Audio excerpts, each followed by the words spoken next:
Chères téléspectatrices, chers téléspectateurs, bonjour et cordial bienvenue à chacune et chacun d'entre vous dans ce nouveau volet de notre série Pour une vie meilleure.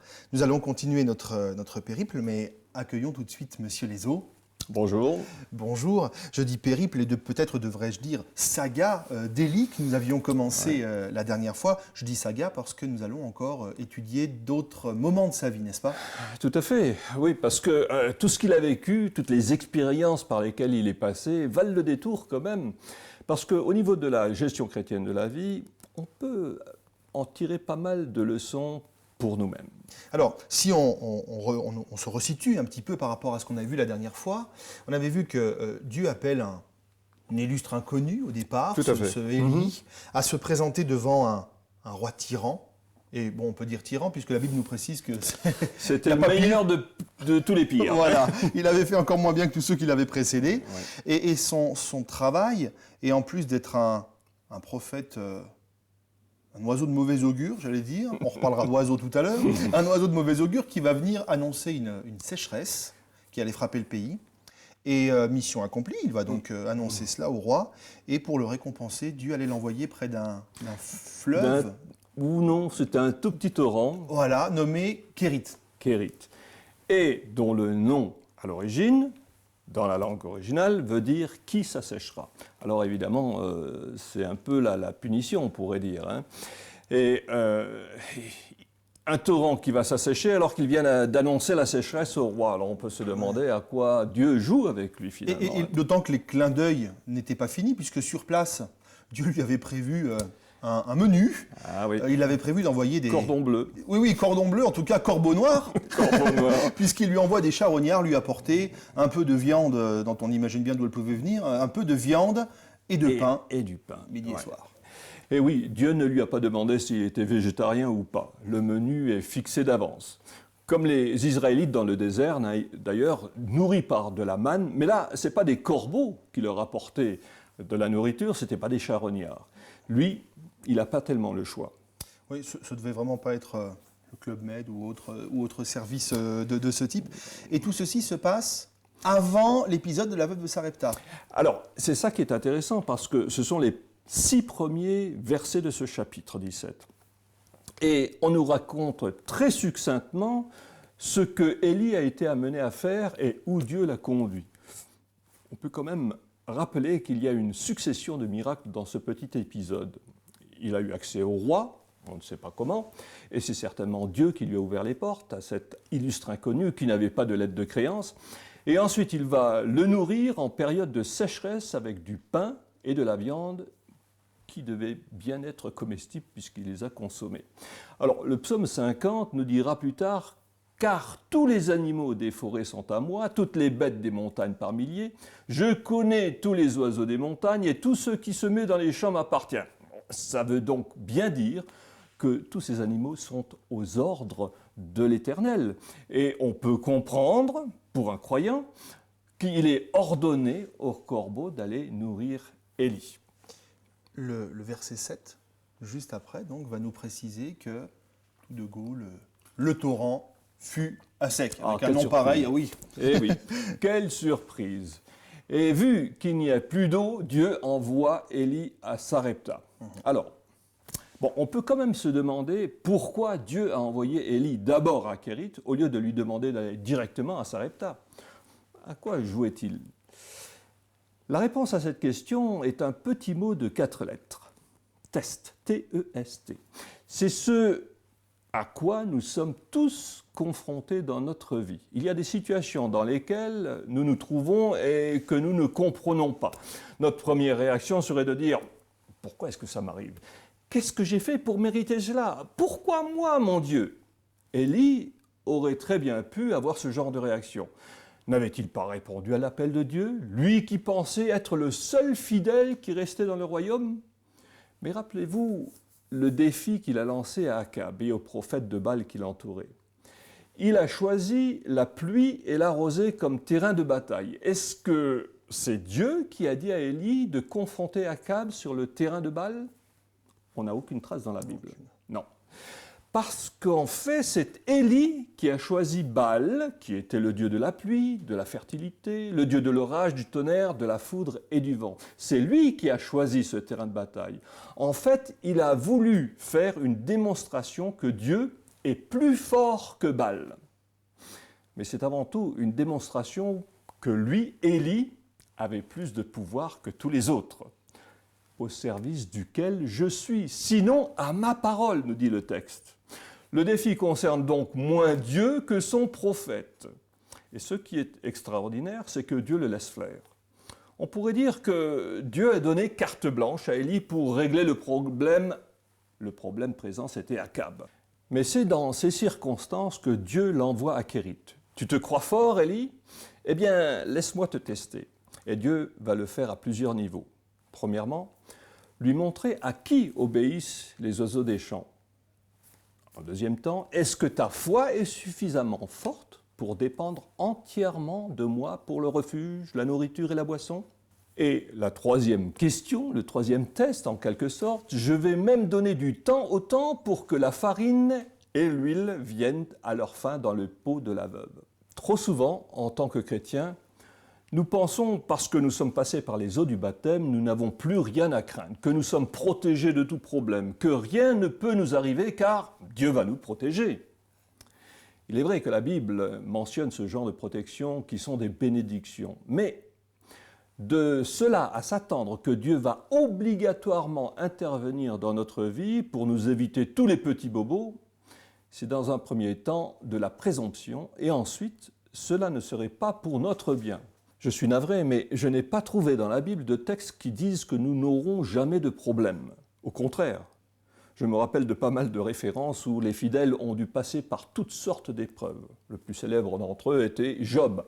Ce que la Bible nous promet, c'est que nous ne serons pas tentés au-delà de nos forces. Cela veut aussi dire qu'il sera à nos côtés pour surmonter l'épreuve.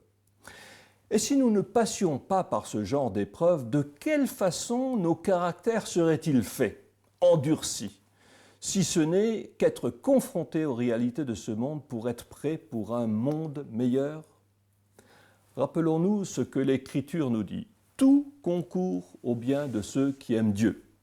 Ainsi, Élie se rendit à Sidon, 170 km de trajet à pied en ligne droite. Alors, on n'a aucune idée du chemin qu'il a parcouru, mais ni de combien de temps il lui a fallu pour atteindre ce nouvel asile, ni comment il s'est nourri pendant le trajet. Est-ce que les corbeaux l'ont suivi? Pourquoi pas? Est-ce que c'est impossible à Dieu? Certainement pas. Et la nourriture est secondaire au Moyen-Orient quand vous marchez sous le soleil. L'eau est plus importante. Comment Élie a-t-il été abreuvé pendant son voyage? On n'en sait rien. Rappelez-vous que nous sommes en pleine sécheresse. Élie se dirige donc vers Sidon. Sidon, est-ce que ce nom ne vous rappelle rien? Mais un peu. C'est pas le pays d'origine de la fameuse reine Jézabel, justement? La bonne reine Jézabel. Et oui, c'est ce que nous dit le verset 31 du chapitre 16.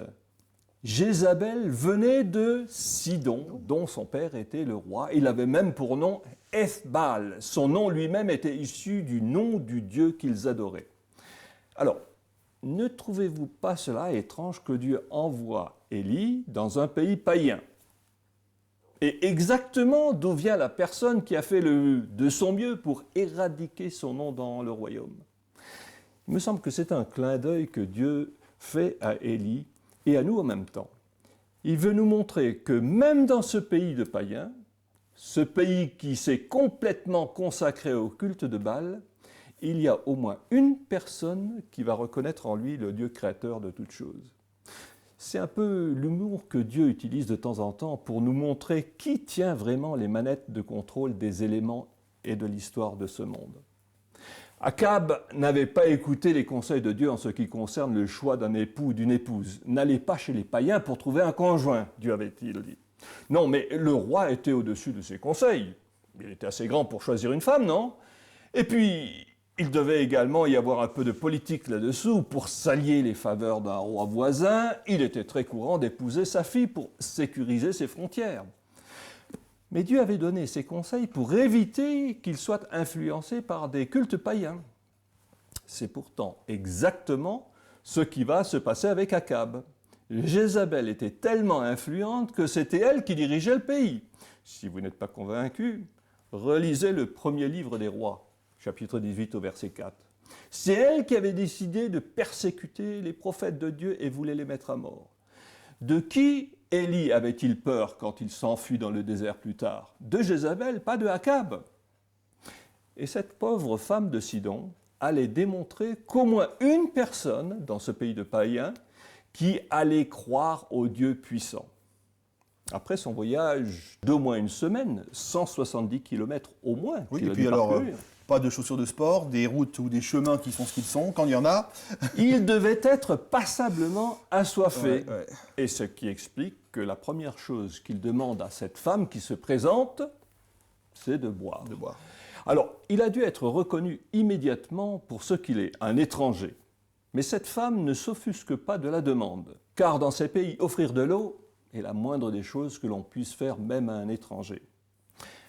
Cela me rappelle d'une situation en Afrique où, sur une station missionnaire, il arrivait qu'après le culte du sabbat, des femmes et des enfants venaient demander de l'eau à boire à ceux qui habitaient à côté de l'église, car il n'y avait pas d'eau à l'église elle-même. Et paraît-il que ceux qui habitaient cette maison utilisaient des boîtes de conserve vides pour leur donner à boire, de peur d'attraper une maladie, de ne pas revoir les verres, qui sait. Toujours est-il que nos frères ressentaient cela comme une grande humiliation. Sommes-nous toujours prêts à donner à boire à ceux qui ont soif, sans tenir compte de la façon dont ils sont habillés, la couleur de leur peau ou de la langue qu'ils parlent? N'oublions pas que c'est un des critères que Dieu utilise pour reconnaître un vrai disciple, donner à boire à ceux qui ont soif. Et quand cette femme s'apprête à lui apporter à boire, Élie rajoute « Tant que vous y êtes, apportez-moi du pain aussi. » Alors on peut se poser la question suivante. Savait-il que c'était la femme que Dieu avait choisie pour le nourrir? Nous n'en savons rien. Mais est-ce que les circonstances ne vous rappellent pas une autre occasion similaire où un homme était près d'un puits pour découvrir la femme que Dieu a choisie pour le fils de son maître? C'était Abraham, qui avait envoyé son serviteur à Nahor pour chercher une femme à son fils Isaac. Et il la trouva, Rebecca, près du puits. C'était la réponse à ses prières. La réponse à ceux qui se demandent parfois si Dieu entend et répond à nos prières. Comment peut-on être sûr qu'il est concerné par nos problèmes, ce Dieu qui est quelque part, qu'on ne voit pas souvent? Ou quand il répond, comment peut-on être sûr que la réponse vienne de lui? Car des fois, Dieu utilise des moyens ou des personnes pour nous parler, et nous avons du mal à admettre que cette réponse vient de lui. Car nous n'avons pas trop d'affinité, et c'est un euphémisme peut-être dans certaines occasions, avec la personne qui l'utilise pour nous parler.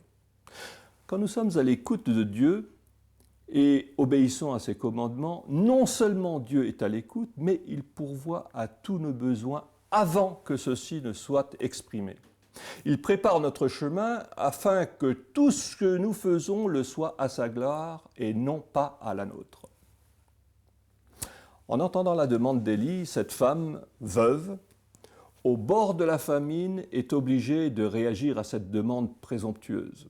Certaines versions de la Bible disent qu'elle était en train de ramasser 2 bouts de bois pour cuire son dernier repas. Alors, essayez d'imaginer quelle quantité de nourriture pouvez-vous cuire avec 2 bouts de bois? Et cet homme, un étranger, en plus, lui demande l'impossible. Il lui ôte littéralement le pain de la bouche, à elle et à son fils. C'est le dernier repas, pour se nourrir à lui. Chez les collecteurs de fonds professionnels, les fundraisers, c'est le passage qui est utilisé pour illustrer leur dilemme. Ont-ils le droit, ces collecteurs de fonds, de demander à une personne un montant précis pour financer un projet? En d'autres termes, qui sont-ils, ces collecteurs de fonds, pour savoir combien un membre, une personne peut donner? C'est pourtant ce que fait Élie. Il demande à cette veuve tout ce qu'elle a. N'est-ce pas un sacrifice un peu exagéré? Rappelez-vous un autre sacrifice qui semblait exorbitant, celui que devait faire Abraham, qui devait immoler son fils Isaac. Tout dépend de la perspective que vous avez. Lucifer était un maître en dialectique quand il tenta Ève dans la Genèse. Dieu a-t-il réellement dit de ne pas manger du fruit du jardin, lui demanda-t-il. Le truc de Satan est d'instiller le doute dans l'esprit de l'homme. Il manipule ce que Dieu avait dit. Je vous donne toute herbe portant de la semence et qui est à la surface de toute la terre, et tout arbre ayant en lui du fruit d'arbre et portant de la semence, ce sera votre nourriture, avait dit Dieu. Une déclaration très positive en quelque sorte.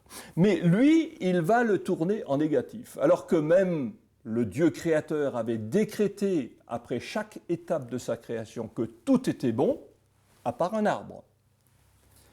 Et bien sûr, Satan va prendre cette exception-là pour la transformer.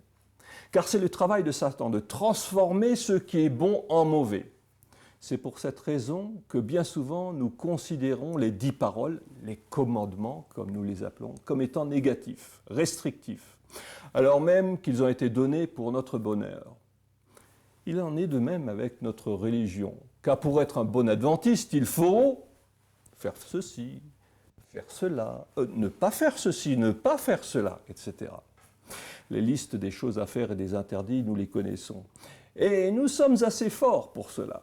Jésus n'a-t-il pas dit, en une autre occasion, par rapport aux listes et aux traditions des anciens, vous rejetez le commandement de Dieu au profit de vos listes? Le problème est que si nous avons les yeux fixés sur ces listes, nous tombons rapidement dans le salut par les œuvres. Et je ne suis pas sûr du tout que Dieu consulte notre registre d'Église pour nous sauver. La bonne lecture de ces préceptes et commandements est de les accepter comme étant des conseils qui viennent d'un Dieu d'amour, qui sait mieux que nous ce qui est bon pour nous. Maintenant, il est facile pour nous qui connaissons la fin de l'histoire de dire que la demande que fait Élie à la veuve n'est pas un sacrifice, puisqu'elle va être récompensée. Mais pour elle, c'était un test certain. Et l'on pourrait même se demander si Élie lui-même était au courant de la façon dont Dieu allait le nourrir. Il est vrai que Dieu lui avait révélé au verset 9 qu'il avait ordonné à une veuve de le nourrir. Mais était-il bien sûr que c'était la femme en question? Toujours est-il qu'il devait bien se douter de ce qui allait se passer, car il a dit à la femme « Ne crains rien ». Et la réponse de la femme est assez intéressante, parce que si elle reconnaît en Élie un homme de Dieu, elle a quand même besoin de lui expliquer la situation dans laquelle elle se trouve. Elle était en train de préparer son dernier repas pour elle et son fils. C'est tout ce qui lui reste et ensuite c'est la mort qui les attend. Alors, avait-elle été instruite par Dieu de nourrir Élie ou pas? Je pense qu'elle se trouve dans la même situation dans laquelle nous nous trouvons de temps en temps. Et ces situations, certainement, effectivement, plurielles dans nos existences, qui nous placent peut-être devant une tension. J'allais dire, d'un côté, il y a ce pas de la foi, et puis d'un autre côté, il y a la raison, la responsabilité, où notre attitude d'aujourd'hui ne doit peut-être pas hypothéquer l'avenir. L'avenir, ouais. Oui, il faut savoir agir avec raison, avec utiliser son cerveau. C'est Dieu qui nous a construits comme cela. Mais il ne faut pas se réfugier derrière ce qui est en fait de la peur de tout lâcher. Nous savons en principe ce que nous sommes supposés faire, mais nous tergiversons sous le prétexte que nous ne sommes pas sûrs que le message vient de Dieu, etc. Que nous l'admettons ou pas, nous sommes limités par le monde matérialiste dans lequel nous vivons. Il n'est donc pas étonnant que ce que nous voyons, ce sont nos limites, ce qui nous manque. Il nous manque toujours quelque chose. Mais au verset 13, Élie lui dit « Ne crains point ». Ah, c'est quand même encourageant de ne pas avoir peur. On pourrait, sur ce terme-là, simplement y passer 2 heures, parce que comment se fait-il que l'homme ait toujours peur de quelque chose? Du lendemain, crainte de perdre notre emploi, peur de perdre nos avantages acquis, Ah, ça, c'est important quand on est français surtout. Inquiétude pour notre retraite. Il va rester quelque chose dans les fonds de la caisse de retraite quand ça sera notre tour. Pour notre retraite, quand ce n'est pas du réchauffement de la planète ou la peur d'un satellite qui nous tombe sur la tête, il y a toujours à nos yeux des raisons de s'inquiéter de quelque chose. Mais savez-vous combien de fois cette parole d'encouragement est mentionnée dans la Bible ? Ne crains point, n'aie pas peur. 366 fois. Il y en a une fois pour chaque jour de l'année et même pour les années bissextiles. Ne craignons rien. Il n'y a aucune raison de craindre quoi que ce soit dans notre vie ici-bas. Dieu est à notre côté. Il nous permettra de surmonter toute difficulté. En tous les cas, il ne permettra pas que nous soyons tentés au-delà de nos forces. Tout à fait. Cependant, j'allais dire, il y a peut-être des peurs qui, vous parlez par exemple du réchauffement de la planète ou de choses comme ça, des peurs qui sont légitimes, sauf qu'il ne faut pas qu'elles deviennent paralysantes. La confiance doit garder la prise de conscience et autres. Mais il y a autre chose pour lequel je voulais intervenir. Ça fait 2 fois que vous évoquez, sans peut-être le mentionner explicitement, mais un texte en disant que Dieu ne permettra pas qu'on soit tenté au-delà de nos forces. Vous citez là 1 Corinthiens 10, 13, qui contient, j'allais dire, à la fois une promesse. Dieu ne permettra pas que vous soyez éprouvés au-delà de vos forces. En même temps, un défi. Ça sous-entend que ça peut atteindre le maximum. Tout à fait, oui. Mais en même temps, la promesse, c'est qu'il va nous donner les moyens, il va préparer les moyens de surmonter cette épreuve, dit le texte. Alors, Élie continue en disant à la veuve, « Rentre, fais comme tu as dit, seulement prépare-moi d'abord, avec cela, un petit gâteau. Et tu me l'apporteras, tu en feras ensuite pour toi, et pour ton fils. » En d'autres termes, il lui ordonne de faire comme elle avait prévu de le faire, c'est-à-dire de mourir en quelque sorte. Mais il lui demande d'apporter d'abord un pain. Pour nous qui sommes tellement rationalistes, etc., on dit mais quelle outrecuidance. Il était quand même un petit peu gonflé quelque part, Élie. Élie avait-il le droit de lui demander un tel sacrifice ? Quel égoïsme, pourrait-on dire ? Mais c'est l'ordre de priorité que Dieu attend de chacun d'entre nous. Il veut être à la première place. La plupart du temps, c'est l'ordre inverse que nous utilisons. Nous prenons soin de nos besoins et ensuite, si nous avons le temps, s'il nous reste quelque chose dans la poche, eh bien nous pensons à Dieu. N'est-ce pas ce que nous faisons avec notre temps et nos ressources ? Car, logiquement, pour nous, nous avons toujours peur de manquer de quelque chose. Nous ignorons que les mathématiques divines défient la logique humaine. Pour Dieu, 90 est toujours plus grand que 100 dans ses livres. Comment expliquer dans une autre occasion que 5 plus 2, faites les maths vous-même dans votre tête, 5 plus 2 égale 5000 plus 12 qui reste. Dans une autre occasion, 7 égale 4000 plus 7 qui reste. Dans chacune de ces occasions, il reste au moins autant qu'on a commencé. Et là, je parle bien sûr de la multiplication des pains et des poissons. Dans une autre occasion encore, Dieu demande aux Israélites de prendre une ville fortifiée. Ils sortent d'Égypte, vous vous rappelez, c'est la conquête du pays, de la terre promise, du pays de Canaan. Et pour faire cela, c'est facile. Dieu va être à leur côté. Quelle est la solution que Dieu va leur donner pour conquérir cette ville fortifiée ? Tourner autour. Attends, pardon ? Tourner autour ? C'est tout ? Oui, tourner autour. Ah bon ? Bon. Alors, ils marchent autour, combien de fois ? Un certain nombre de fois. 13 fois. Oui, de jours. Oui, ils sont tournés pendant une semaine. Une fois pendant 6 jours, 7 fois le 7e jour. Bon, le résultat est que les murs s'écroulent. On ne va pas poser la question de savoir quel était le sabbat dans cette semaine-là. Mais bon, connaissez-vous une loi de physique qui dit qu'un mur s'écroule quand on tourne 13 fois autour ? Jamais entendu parler. On aura beau ajouter qu'ils ont crié, ça ne résout pas non plus le problème. Non, pas du tout. Les lois divines fonctionnent contre toute logique humaine. Et nous essayons de comprendre Dieu, d'expliquer Dieu. Dieu n'est limité que par les contingences humaines. Rappelez-vous une autre histoire de veuve qui essaye de payer les dettes de son mari. Le prophète lui demande de rassembler autant de vases qu'elle le pourra. C'est ce qu'elle fait en empruntant tout ce qu'elle peut. Et ces vases, tous ces vases sont remplis d'huile à la fin. Mais est-ce que c'est l'huile qui manquait pour remplir ces récipients? Pas du tout. L'huile s'est arrêtée de couler quand tous les récipients étaient pleins. Chers amis, la plupart du temps, c'est nous qui imposons des limites à Dieu, par notre manque de foi, par les maigres ressources que nous mettons entre ses mains, car nous avons toujours peur de manquer de quelque chose. Nous limitons l'impact et la puissance que Dieu met à notre disposition pour être ses instruments dans ce monde. Nous oublions facilement les nombreuses promesses qui se trouvent dans sa parole.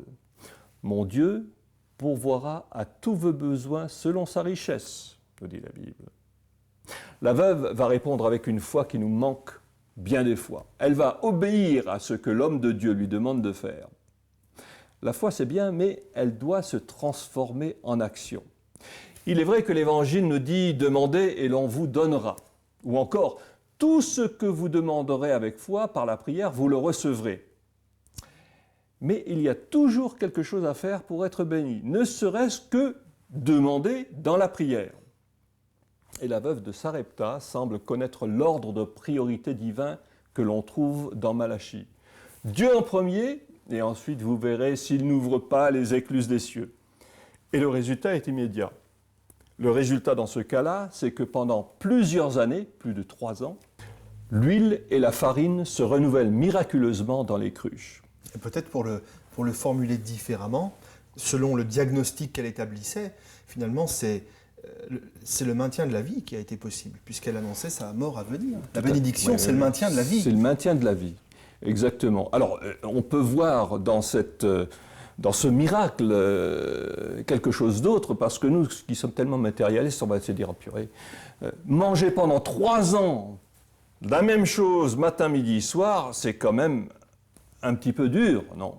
Mais c'était le maintien de la vie, parce que c'était une période de sécheresse. D'autres personnes mouraient, étaient affamées autour d'eux. Donc, on est reconnaissant de ce que l'on a. Chers amis, ne limitons pas Dieu. Laissons Dieu être Dieu, et nous serons les témoins de miracles. Monsieur Lézot, merci. Chers amis, nous n'avons pas encore terminé avec Élie, et Monsieur Lézot nous guidera encore sur les pas, sur les traces de Élie pour glaner des leçons de vie, des leçons spirituelles pour chacun d'entre nous. Et en parlant de pistes de réflexion, en voilà tout de suite quelques-unes. Dieu peut-il utiliser un infidèle, une personne qui ne partage pas ma foi, pour me parler? Se peut-il qu'un étranger, non membre de mon Église, puisse avoir plus confiance en Dieu que moi? Que représente pour moi le « d'abord » qu'Élie adresse à la veuve? Monsieur Lézot, alors à tout bientôt pour continuer avec Volontiers. Élie. Encore un bout de chemin à faire ensemble. Très bien. Chers amis, à très bientôt. Au revoir. Au revoir.